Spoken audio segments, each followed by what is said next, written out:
ধূপগুড়ি হাসপাতাল পাড়ায় সড়ক দুর্ঘটনা। টোটোকে ধাক্কা দিয়ে নিয়ন্ত্রণ হারালো সরকারি বাস। দুর্ঘটনা যেন অব্যাহত ধূপগুড়িতে। পথ দুর্ঘটনা পিছু ছাড়ছে না ধূপগুড়িবাসীকে। প্রশ্ন উঠছে ট্রাফিক পুলিশের ভূমিকা নিয়েও।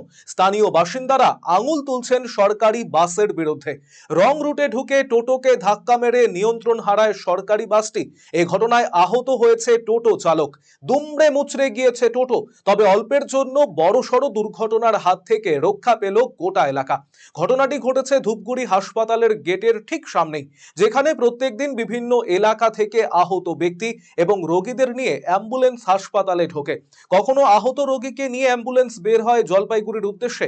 ঠিক সেই জায়গায় উল্টো দিক থেকে এসে টোটোকে ধাক্কা মেরে নিয়ন্ত্রণ হারায় সরকারি বাস।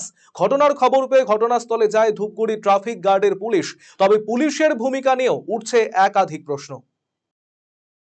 অ্যাক্সিডেন্টে ওদিক থেকে একটা ছোট গাড়ি আসতেছিল আর আমার গাড়িটা এখানে, বাসটা ওদিক থেকে এসে ওই গাড়িটাকে বাঁচাতে গিয়ে আমাকে এই পাশে এসে মেরে দিল।